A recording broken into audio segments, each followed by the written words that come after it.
Where are we? Layman! Yay!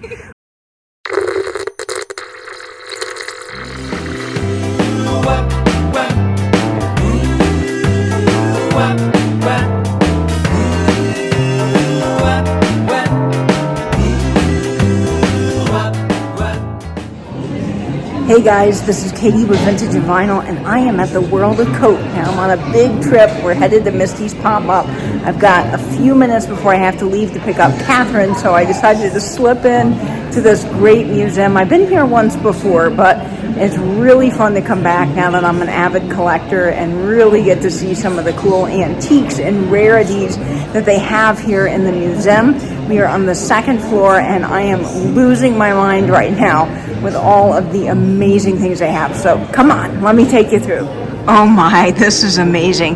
This is a recreation of an 1880s soda fountain. It is an original one that would have been used back in the day when Coke was sold. And isn't this amazing? They've got all of the original marble, and then inside tons of paper ephemera here. I had no idea that Coca-Cola actually had postcards at one time, so this is pretty cool for me. There are so many Coca-Cola artifacts. I tell you, any way in which they could put their name on something, they sure did. They were master marketers, that's for sure. But look at all of these amazing things in here. Some of these early change trays are just gorgeous. And of course, all of this stuff you're seeing here is probably not too easy to get and worth a pretty penny these days. But my gosh, look at this. Now, this is a real Coca-Cola clock, and it's an advertisement for this piece. How cool is that? And of course, the Ideal Brain Tonic. So it was sold as a medicine back in the day. Very, very cool. I absolutely love this. All right, now let's look at this wall right here, and there is a lot to look at, and this is so cool. This is just incredible. There's one of those original Coca-Cola clocks I was just talking about, and then this is pretty cool. This is one of my favorite things actually in the museum. Now this is a Coca-Cola sandwich press. It actually is a fantasy item in a way, because Coca-Cola never actually produced this. Somebody just made it with the Coca-Cola logo, but the idea behind this was you would stamp the Coca-Cola logo in your bread, and then when the server would come out with your sandwich at the diner, they'd ask you, what do you want to drink with your sandwich? And of course, Coke is right there, so it's an easy answer. I think that's pretty brilliant. And there's some other great things. Look at this airline cooler. Oh my gosh, that is stunning. I have one of these, but not in this chrome color. And then another item of note over here on the wall, and there are many, is this fabulous watermelon sign. Now, I'm not sure if this is a reproduction for the museum. Most of the signs in here I do believe are original, but I actually have one of these from 1933. So this is very cool to see one in the Coca-Cola Museum. I just absolutely love this. And the early, very hard to find paper kite is here as well, along with all of these other amazing signs, fans, hats, neon. I mean, guys, how cool is this? Check this out. A free matches deco dispenser. How fantastic is that? I tell you, Coca-Cola was absolutely brilliant in their marketing, and this wall is heaven.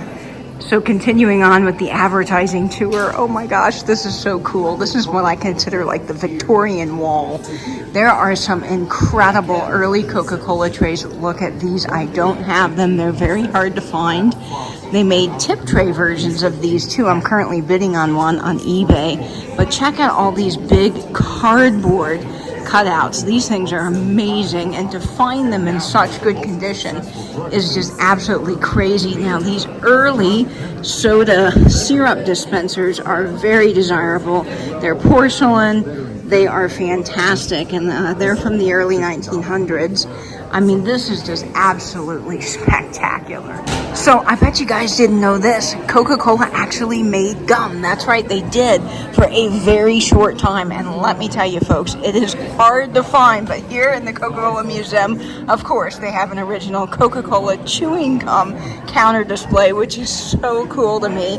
This gum is ultra rare, and if you find a stick of it, one stick in good condition, all original, is selling for around $4,000 on eBay just for one stick, which is crazy. They also made cigars back in the day for a very short time, and I happen to have an original Coca-Cola cigar label. How fun is that?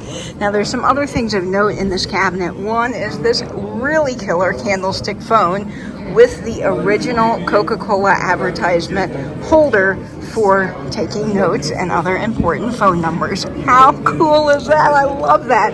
That is now, of course, on my bucket list along with the sandwich press. And I love all of these early tip trays. I don't have any in my personal collection. I do have her, but that is the only one that I have. Now, one of the things to be on the lookout for when you're out hunting for this old advertising is these pocket knives and bottle openers. You'll find a ton of reproductions of these. Coca-Cola did a whole slew of these back in the 70s, along with some of the tip trays as an anniversary.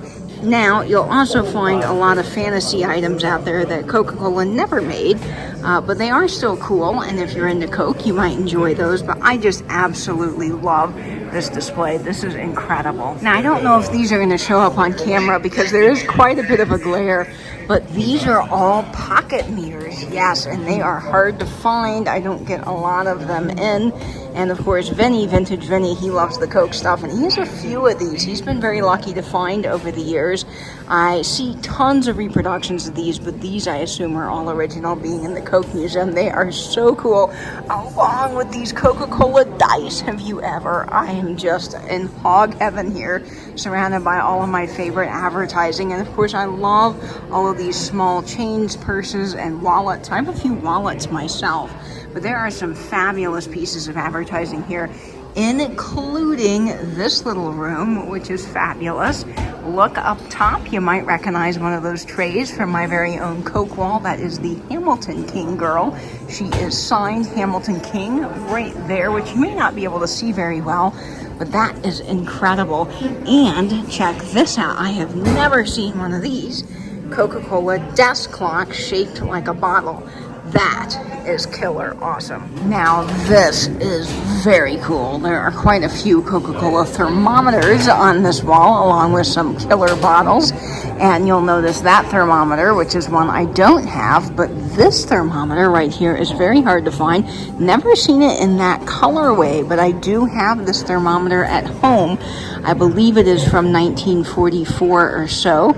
And then up there, you'll notice one of the Coca-Cola bottling plant giveaways, which I also have in my collection, which is very fun. And then here are some bottles. Now, this is a pretty cool bottle. There are only a few of these in existence. I think actually 2 known to exist. And these were the original version of the contour bottle. So this was designed by a gentleman that needed to put a bid in to save, I believe there was a story with his glass company. He owned a glass company and he had a short time to come up with a design for a Coca-Cola bottle that wouldn't be mistaken, because Coca-Cola was being faked, and so many of these bottles like this that you saw back in the day were all very similar to one another. So the Coke company wanted a bottle that was so unique that people could feel it in the dark of night, and he created this bottle. And I believe that this museum has one, and then there's one in Florida, in the family that invented the bottle designed his personal collection in a museum in Florida in Daytona, which is very cool. So there's a whole story to that bottle, which is amazing, and it's cool to see one here in the Coke Museum. And of course, that design transformed into the contour bottle, which we all know and love. So this is just very cool. As I'm going through this museum, I'm realizing just how many pieces of Coca-Cola memorabilia there are to collect that I don't personally have in my collection, as Coca-Cola is just becoming so expensive to actually own and buy. But to come to a museum like this and see some of these rare pieces in person are just absolutely amazing. Of course, You see the golfer girls there, the golfer tray, and then the ice skater girl. I just love these Coca-Cola trays, and they are a really fairly reasonable way to get into the world of Coca-Cola advertising. But look at those airplane designs. Oh my gosh, that whole airline advertisement display is fabulous. Holy moly. Oh, I love it all. I want it all. I want to move in here. This is fantastic, y'all. Oh, wow. Holy moly. This is Coca-Cola from around the world and different cultures and countries. Coca-Cola is probably the most recognized drink anywhere in the world. I love the Sprite boy. He's a lot of fun. He is a little creepy looking, but I think he's great. Now, he was around for a short time during the war to kind of boost people's spirits. At least that's what I've always been told. And there are so many other wonderful items here on display from all over the world. It's just amazing to see the sheer volume of ways they advertise Coke. And here's a whole display on Coca-Cola during the wartime, which is really neat. I actually have a Coca-Cola record from the Coca-Cola president explaining to the bottling plants what their plan of action was going to be during the war to transform their plants to help the war effort, which is so cool to actually listen to on my turntable at home. But look at all of these wonderful artifacts. Table tennis compliments of the Coca-Cola bottling company. Now, I love this display because, of course, you've got Snoopy and Charlie Brown up there. A Charlie Brown Christmas special. So cool. And the little Coca-Cola sign on the side. We're getting into some more modern Coca-Cola items. And look at this beauty from the 50s or 60s. The Eddie Fisher Coca-Cola Time radio program with the RCA Victor record. Oh, so cool. And some other great advertisement pieces for sports and music. This is fabulous. And in this display over here, I am loving this deco lady. She is fantastic. That actually might not be quite deco period, but the design is very deco. I don't see a date on that particular cardboard advertisement, but I mean, come on, guys. The ladies that Coca-Cola used to advertise their products are just so fantastic. The tasting room. We finally made it where you can try Cokes from all over the world. I was just on the phone with Jeffrey from Real Nifty Vintage, and he suggested that I try German Coke. I said, pick a country and I'll try it. So I've just heard that the German Coke is either at this station or this station. So let's go give it a try. Okay, we found Germany. Mezzo Mix. Let's give it a little bit of a taste here, folks. All right, what do we think of Mezzo Mix? Let's see. Cheers, friends.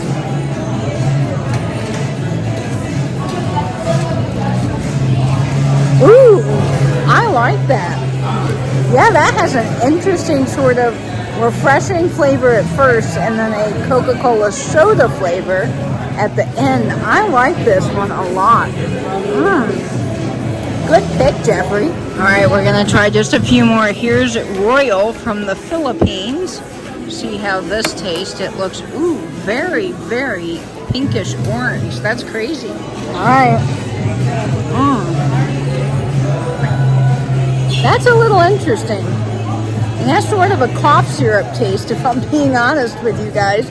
But there is a lot of fruit flavor, very forward in that. Okay, so that one's not my favorite, but it is pretty good. It's just not as good as Germany. So let's try one more and see if we get a hit. And it's the Stony Ginger Beer from Tanzania, and I love ginger beer. It's probably one of my favorite things. So let's give this a go. Here we go. Oh, okay, now that, y'all, that takes the cake right here. Stony Ginger Beer for the win, my absolute favorite.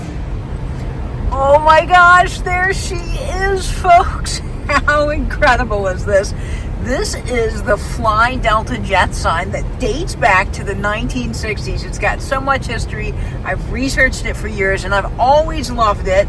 Flying in and out of the Atlanta airport. Of course, I've only been able to see it through a tiny plane window or through the international terminal at night when it's all lit up. So it's really cool to get to see it in person. I'm so glad Katherine's flight got a little bit delayed so I could loop around several times and really get to see this beauty. Oh, it's such a great day. Katherine's coming. I've been to the World of Coke, and now this fabulous sign. Well, good morning. Look who's in my car. Very exciting. We've got Katherine Young. I am so excited to have Katherine. Now, we are on the way to Misty's pop-up this morning, but we've got a little stop to make in good old St. Louis, and we are going to Union Station Hotel, a train station that I've loved and stayed at many times, dates back to the 1800s, and then we're going to Mama's on the Hill for dinner because I have to give Katherine the fried ravioli St. Louis experience. I can't wait. All right, so come on, folks, let's go. Let's go.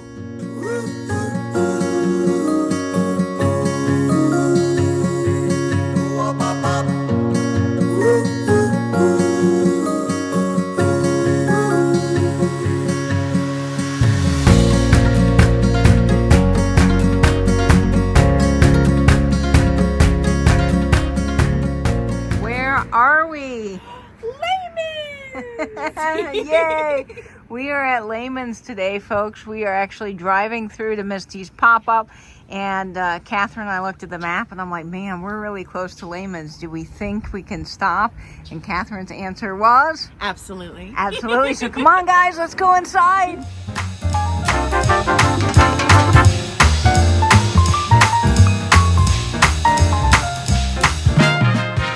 Okay, one of my favorite things has to be the scale. I have never seen one with such large bowls. I'm assuming this was a pharmaceutical scale based on the shape of the bowls, but I'm not 100% sure. But look at the detail work on the inside of that. The mechanism is stunning. Oh my word. And the feet, holy cow. And you have all of your extra weights here. This is just quite a piece. Ooh, and it's got marble. Yeah, cool. The weights are cool.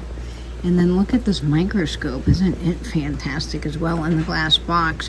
And Katherine, what did you find? Did you pull something cool? So I found an album. It's really rough for wear, so I'm going to call it a project piece. And then I found It's gorgeous. This. So it's a large Illustrate a la mode, and these do really well on my channel for resale. So I'm going to pick it up.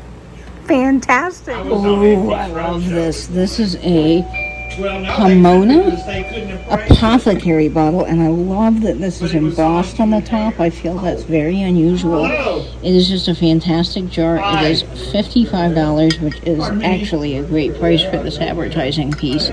And it is filled with something very cool on the inside. It is birchwood. So that is really neat. I might have to take that home.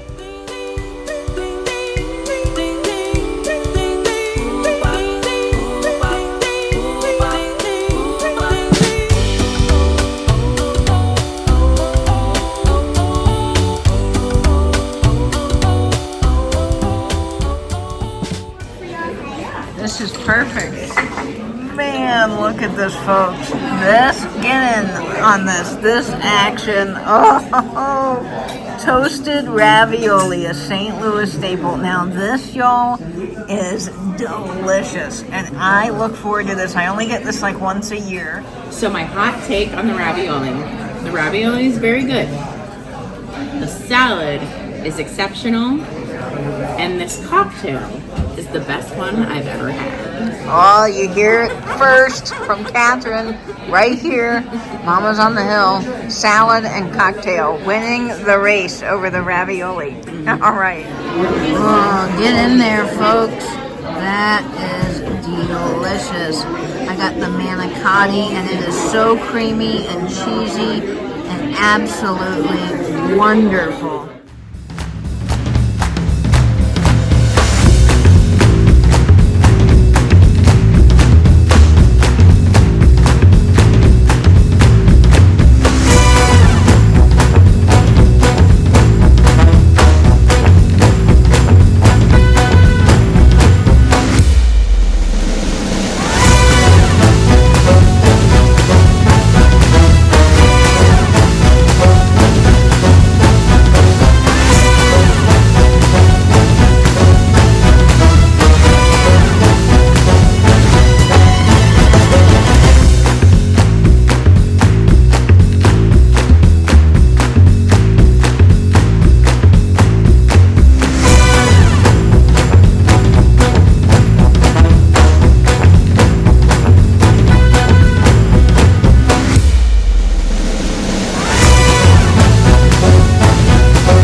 Well, today's an exciting day because we are at the Jefferson Barracks Telephone Museum. I've shown this place many times on my channel, but if you're ever in the St. Louis area, this is a must stop. It is so fascinating.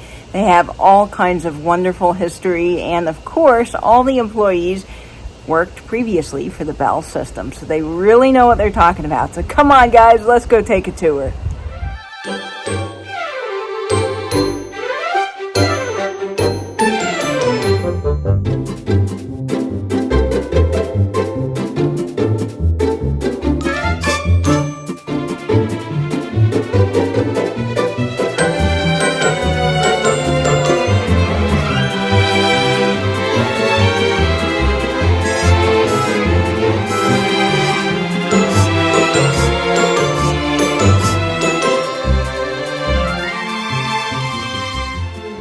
They ask us all the time, well, what was so special about the light bulbs? Nothing, except, people were still recovering from the Depression. There were a lot of families that were still torn apart because of the war. Either their loved ones hadn't come back yet, or they had come back and they were trying to find housing and all kinds of stuff. So it was cheaper to steal them than it was to buy them, okay? So Western Electric, in their infinite wisdom, said, well, we'll take care of that. So if you look up here, there's a very tiny hole that to get to that light bulb, you would take a screwdriver and just go in there and turn it, and then that housing would drop down and you could get to that light bulb. So Western Electric designed a special screw with a head that looked like that. And what does that look like? A bell. A bell. A bell. Okay. Wow. Look, you guys, we are at the Fountain on Locust. This is so exciting because this is one of my favorite lunch spots in the St. Louis area. It is a St. Louis staple, and I tell you, I dream about the dill pickle soup here. I know it sounds a little funky, but don't knock it till you try it. So we're gonna grab some lunch and then head on to Bedford, Indiana.